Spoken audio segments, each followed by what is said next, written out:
You're watching the Press Preview on Sky News. A first look at what's on the front pages as they arrive. In the next half hour, we'll see what's making the headlines with Leon Emirali, an entrepreneur and PR consultant, and Nancy Fielder, the editor-in-chief of National World. So let's see what is on some of those front pages. And the Times reports that Sir Keir Starmer's new government is prepared to overhaul human rights laws in an attempt to head off Nigel Farage and reform. The Daily Mail reports on Nadine Dorries' calls for Boris Johnson and Nigel Farage to unite in a bid to crush Labour. The Mail on Sunday, that is. The Star claims that children would wave a Union Jack and sing God Save the Queen every morning under a reform government, according to one of the party's MPs. The Telegraph reports that the Prime Minister has plans to move migrants to army barracks, while the Observer leads with Angela Rayner's resignation and includes a quote from a Grenfell next of kin saying Angela Rayner had pure class, our class. The Express claims that the HMRC has missed 4 million calls and that £47 billion of tax is not being collected every year. Meanwhile, The Sun reports that EastEnders star Jamie Borthwick has been axed from the BBC soap following a suspension early this year. Sunday Mirror has the same story as well. As I say, I'm joined by Leon and Nancy, so let's get straight to it. Leon, we'll start with the Sunday Times. And that headline, the Minister's target rights reform to head off Farage. Reform as in what the word means as opposed to the title yes. of the party. But it keeps cropping up as a confusing thing there. But either way, that's the focus for the government right now. Absolutely. Both reform in terms of policy and in terms of heading off the party. Yeah. So, I mean, this is the new cabinet essentially pushing Starmer to look at human rights reform to tackle migration. And I think the reason why this is so interesting is Keir Starmer is, of course, a former human rights lawyer. And I think it's not necessarily his natural instincts to want to do that, but political necessity may prove it's unavoidable because of that threat from Nigel Farage. So they want him to look at the ECHR and to try and find a way in which UK can essentially work within the realms of staying within the ECHR, but making it work on our own terms to head off that migration threat. So I think it's going to be an interesting time for Labour. There is a lot of friction between what the government want to do, the new cabinet, number 10, and what the backbench Labour MPs their instincts want to do. And I think there's going to be a lot of friction there that we may see come to a head over the coming years, and it won't be easy for number 10 to manage. The ECHR, Nancy, being the European Convention on Human Rights, and previously we've heard Nigel Farage talk about it. It's separate from the European Union, by the way, but because it has that word European at the front, it often gets conflated. And people think it's all one and the same, potentially, don't they? Yeah, I think they do, and I think people kind of think we got rid of Europe, didn't we? Exactly. We did what Nigel asked for. Let's not forget who led us into Brexit. I'm not sure there's been many positives since Brexit. However, here we are again. He is completely dominating the agenda, and what you might have once called the main political parties are just chasing their tails to catch up. Labour doesn't really know what to do because, like everybody else, it said it could stop the boats. Maybe it didn't say it would quite stop them, but it said it would ease them, and it's just got worse and worse and worse. And here he is, Nigel Farage, now saying he can stop them in 2 days. Yeah. The difference being, as Labour are discovering, it's very easy to say you can do things, and then when you get power, it's completely different. So this is a gentleman who can stand there and say he can stop the boat in 2 days. There's no evidence. He's not even saying how he would do it in great detail. And this is how he works. This is how he proposes to get elected. Fewer fireworks, I noticed, today than the other Less day. sequins. Fewer sequins and songs as well. Let's move on to the Mail on Sunday, because Nadine Dorries issues a stirring rallying cry to the right, is their headline, because it suggests that she thinks Boris and Farage must unite to crush Labour. They're calling it an exclusive, Nancy. Can we see that ever happening? Well, these are two men who are well known to not have much time for each other. They don't get on, do they? It's kind of well written about. However, bumbling Boris was very popular. No matter what he did, everybody still thought, no, actually, let's keep him for a little while. He did an awful lot wrong before he was taken down by his own party. Nigel Farage is very popular now. I suspect if they did team up and they've both got egos big enough to put any personal issues to one side, they would be very successful. However, Nadine Dorries has just completely dumped the Tories. Is she just trying to sort of pull the big names to the party that she's joined in Reform? That's what it seems like to me. I think it's probably unlikely, but these days, politics in this country and this world, nothing would surprise us completely. I remember her, Leon, being quite upset that her transition to the Lords didn't quite happen. Is that part of this, potentially? Well, I think that's what's driving a lot of what Nadine's doing these days, is the fact that she was denied that opportunity to sit in the Lords. Yeah. And obviously, she's a big Boris Johnson ally. He was the one who put her in cabinet when a lot of people didn't necessarily think she was cabinet material. So I can see why she's got an affinity for him. Boris and Farage teaming up would be one hell of a political proposition. It's never going to happen because, as you say, Nancy, two men with egos the size of universes. Which of them would be Prime Minister is the question that comes to my mind, because I don't think either would cede that job to the other. So it isn't going to happen. But I do think Boris Johnson, perhaps his time in frontline politics is over. I think that the political winds have moved at such a pace since he was last Prime Minister. I think if Boris was to join Reform, I don't think it'd be popular amongst Reform members because they talk of the Boris wave of more immigration under Boris Johnson, which isn't necessarily going to be popular with the right of the Reform Party. The interesting thing about this is, regardless of politics and policy, they are two men that a lot of people think I could have a pint with them. Yes. And they probably thought the same way about Angela Rayner. And now she's gone. Who does Labour have that people will go, I could have a pint with them? It's a really good question. I mean, I think Rayner leaving is a big issue for the Labour Party generally because she was normal and she was unconventional, which I think is what people want to see from her. But I think you're quite right. I mean, who does Labour have to step into that role of that sort of likeable, relatable, I'll have a pint with them position? There isn't really anyone. I think Keir Starmer's a capable, technocratic former lawyer. Let's see how well he does as Prime Minister, but he's not someone you'd necessarily jump into having a pint with. No. And let's remind people, we're not talking about your former party, the Conservatives, but they are the opposition, and Reform has 4 MPs. Let's just set the context around that. Nevertheless, they feature Nancy on the front page of the Daily Star Sunday, albeit a graphicked-up picture, which we know the Star loves to do. Anthem and flags in the classroom, they say. This seems to be coming from Lee Anderson, who is one of their MPs, that if they were any part of a future government, then this is the kind of thing we'd see in state school classrooms. Lee Anderson, good old Mansfield politician that has taken his patch through every single political party. Yeah, he seems quite happy with Reform. And to be honest, this is a sort of issue that is used to divide. Actually, is there anything wrong with kids waving their own flags? Is there anything wrong with being patriotic? I don't believe there is. The problem is people hijack it and use it to be racist. Now, why he wants to do this, it's not very clear. Would it happen? I can imagine there'd be an absolute outcry if every child was forced to sing the national anthem.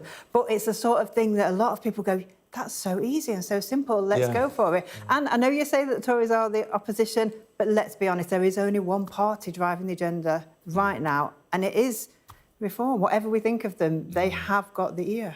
It's interesting. I mean, Nigel Farage has only been in America quite recently, and you think about what American classrooms are like. There's a lot of flag waving, there's a lot of standing up and hand on heart singing the national anthem. Maybe that's what they're trying to achieve here, a bit of pride in the country. Yeah, and I think there is this sort of movement towards wanting to show a bit of pride in the country. And, like you, Nancy, I don't have an issue with that. I think it's a good thing that people can wave their flags and be proud of their country. I don't think that's an issue. But it's when it's used as a wedge and when it's used almost as a symbol of those who perhaps don't hail from this country natively, and it's almost a signal to them. That's when it becomes very divisive. But this stuff's quite popular. I mean, and the other thing is, it's pretty cheap to implement as far as policies go. So I can see why they're coming out with this. And, it's just populist politics, isn't it? And like you say, Matt, very American-brained, which is what is happening with a lot of Reform. We saw it at their conference. It feels more like a Republican convention than a traditional UK party politics They're conference. so good at grabbing headlines because our schools and our education system is in crisis. It's awful. There are people who aren't even in school. There are children who are failing exams when they shouldn't necessarily. well, how do we solve it? Let's wave a flag. And yet that's what gets the headlines. Yes. They are geniuses at that. They might not be geniuses at much else. And in fairness, the Star does call it the Union flag, where many people call it the Union Jack, which is only correct if it's on a boat, I believe. Let's move on to the Sunday Telegraph. That was a bit of a non sequitur, I appreciate. Let's move on to the Sunday...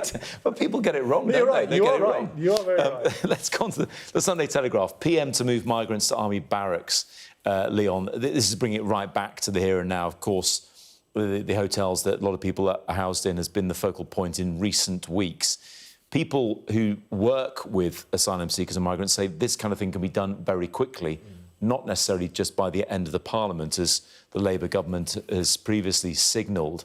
But now, again, it looks like it's a response to reform once more, doesn't it? Of course it is, yeah, absolutely. It's, again, what's driving the political agenda and the Prime Minister tacking to the right to try and get a grip on the immigration issue.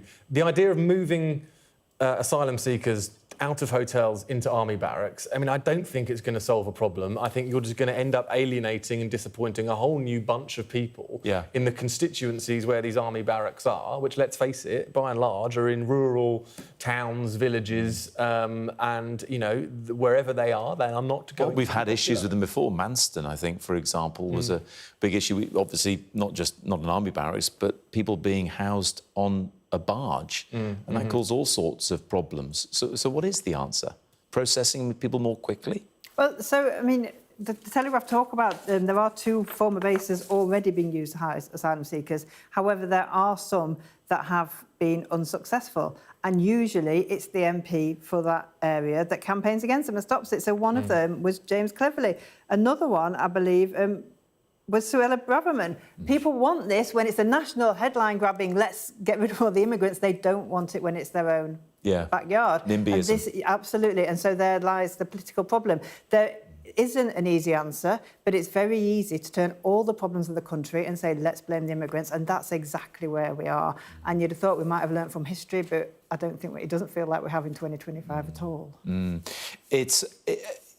know a week is a long time in politics, and 24 hours certainly feels like a long time. On the front page of tomorrow's Observer is Angela Rayner with a red backdrop as well. Angela Rayner had pure class, says someone who's an next of kin of someone who lost their life in the Grenfell Tower disaster. It already feels like quite a while since she went, doesn't it? We've had the reshuffle, we've had the reform conference as well, but it's her going that started it all, Nancy. It is, and perhaps it was quite a clever move by the Prime Minister to just throw everything in the air and make us talk about something different, to forget about why she's gone. Well, Darren Jones was saying to us today, this was all part of the plan, this was all going to happen. Really? Do we believe that? No, it's just PR spin, isn't it? But, I mean, I personally feel really sad. I think Angela Rayner was different. It felt like she was honest, she understood, she knew what normal people go through in their everyday lives, which is a million miles away from the Boris governments and what we've been through for so long, a million miles away from Nigel Farage and his multi-million-pound pals. And yet she did something absolutely stupid, let herself down and let us all down. And I've got to say, I am really, really sad about it, because I think we need more people like her. And the right-wing press will go in for her. It's just really annoying she was stupid enough to do something that they could get her on. It's interesting. They're talking about home truths, Leon, on the side. Actually, they do say the Union Jack and me. It's Union flag, but Write in. I will write it. I will write to the editor about that. They also say their own headline: Farage avoids tax on his constituency house. Again, he told us today, and it was reported yesterday, that the house in Clacton, which is his constituency, is actually in the name of his partner, Laura Ferrari. But also interesting at the top there, and this is the point I want to make for you, Andrew Rawsey writes, who speaks for the left now? Without her at the top table, who is representing that sizable left wing of the Labour Party? Yeah. No, I fully agree. And I think it's, as I said earlier on Rayner, it's a loss to Keir Starmer. And there's a reason why the Tories and the right-wing press were going for her. It's because she was an asset to the party. Yep. And she was actually quite popular with a lot of Conservatives in Parliament because she's that type of character. But I think she's a problem for Number 10 now outside of the camp, because she has got a following of backbench MPs. She has got a following of Labour Party members. And there's no secret that she wants to be Prime Minister one day. I think that's fairly well known in Westminster. it's an easier place to build your leadership bid on the back benches than it is in government, in an unpopular government. Also, let's not forget. So I think Rayner's going to be back. Let's not pretend she isn't going to be. It's just in what guise, and how does she feel that she can capture the left of the party, which we know is under pressure from Corbyn's new setup, under pressure from the Greens.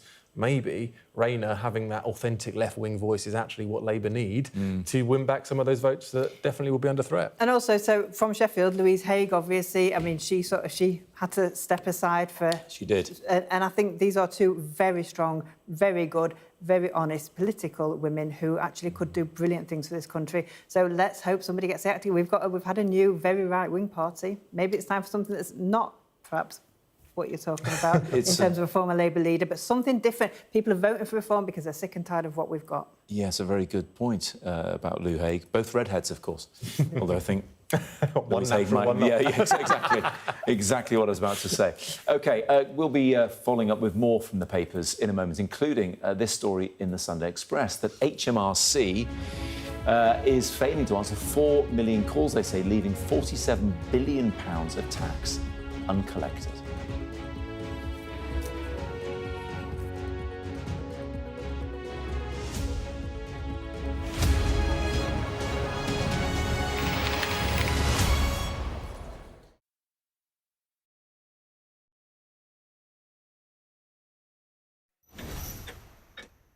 Go ahead, back white jacket.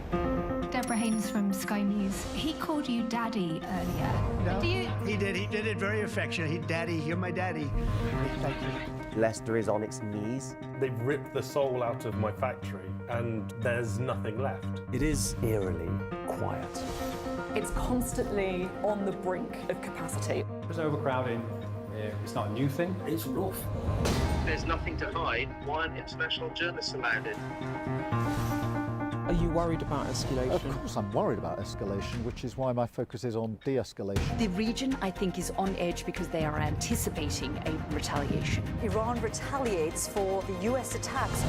Founding principle of the alliance, that an attack on one is an attack on all. Could Putin attack another NATO country within 5 years? I'm Siobhan Robbins, Sky's Europe correspondent based here in Berlin. In Sweden, police have seized a lethal stash. Anyone of any age could say, I'll do that for £1 million and then have to go and shoot someone. Yes. Sky News, the full story first. I'm Greg Milam and I'm Sky's Chief North of England correspondent. This is insane. This was a bustling residential area. I'm Yusra Al-Bagher, Sky's Africa correspondent based in Johannesburg, South Africa. How difficult is this to police tonight? Off the scale. I'm Dan Whitehead, Sky News' West of England and Wales correspondent. What might happen if Russia attacked the UK?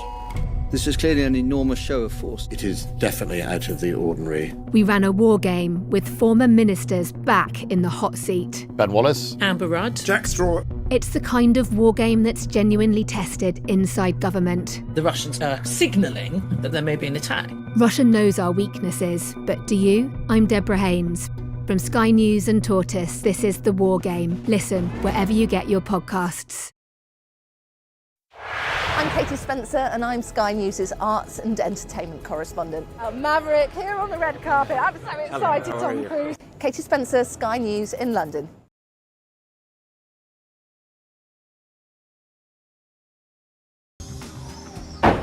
Hear that whistle and that crunch? We know that they're coming from the south of the city where there's a column of Russian armoury. I'm Alex Crawford and I'm Sky's special correspondent based in Istanbul.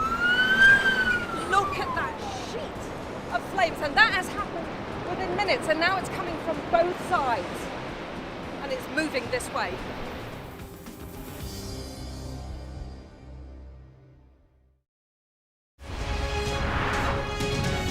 Our app gives you the very best of Sky News wherever you are. Breaking news, videos, analysis, up at 6%. Podcasts, watching us live. Joins us live all in one place, and all at just the touch of a screen. The Sky News app. Get the full story first.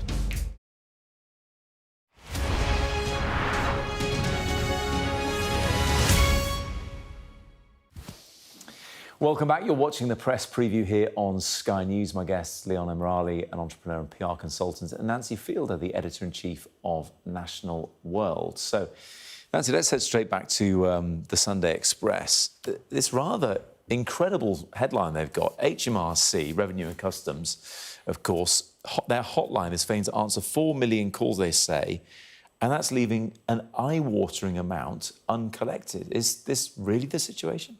Well, it must be, because this is because it's on the Express. Says it's true. Okay. I think anybody who has tried to contact HMRC in January or even in the beginning of February because you've been on the phone line for 2 weeks and you've not managed to get through probably isn't surprised that they failed to answer 4 million calls, because they simply don't have enough staff. They know when the key time is coming, and yet it's always the same year after year after year. Yeah. People get so frustrated. I've done it myself. You literally spend hours on hold.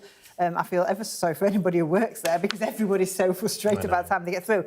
But 47, I can't even say the number, it's so big, Yeah. £47 billion of That taxes. would plug a big old hole, wouldn't unpaid. it? And then there's your everyday people like us who are terrified when you get saying, oh, you owe £120 or whatever. Yes. How is this amount of money allowed to not be paid? Yeah. It's just absolutely staggering.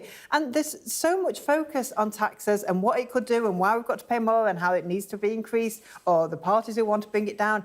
And yet this would, half of this would solve most of the problems. You've got to spend a little to get a little, haven't you? Get a few staff, a few more phone lines. Yeah. Surely it's not that complicated. I wonder, if we finish off on the Sunday Times, Leon, if AI would do the trick, because actually it seems to be casting a bit of a shadow over graduate jobs. We've got about 30 seconds to talk about this one. Yeah, I mean, I don't necessarily agree that AI is putting people out of jobs. We had the same kind of narrative when computers came into play and when the internet came into play. It would just create new jobs. But I think there is an issue in the jobs market, maybe not AI, but maybe the lack of growth, maybe the national insurance rise for employers, which is now making it more expensive to employ. So I think AI is not the problem here. It's the wider macroeconomics that are causing a slowdown in the jobs market. Yeah, it's a good point. Technology does change things. But, you know, you can probably still buy an abacus if you really need to count in that way. That is a really interesting one, actually, and that's coming from PwC, formerly PricewaterhouseCoopers, one of those big firms that hires a lot of graduates as well, explaining about the situation there. Fewer recruits from graduate jobs down. Thank you both very much indeed. That was a great half hour. Coming up next on Sky News at 11, Nigel Farage says a reform government would deport women asylum seekers back to Afghanistan, even though it's under the rule of the Taliban. That's coming up after the break. I'm David Blevins, and I'm Sky's Senior Ireland Correspondent. I've spent 30 years reporting the journey from conflict to peace. The end of the political stalemate, the start of a new chapter for Northern Ireland. Catholics and Protestants now facing the same threat. If we both contract COVID-19, religion's nothing. Sky News, the full story first.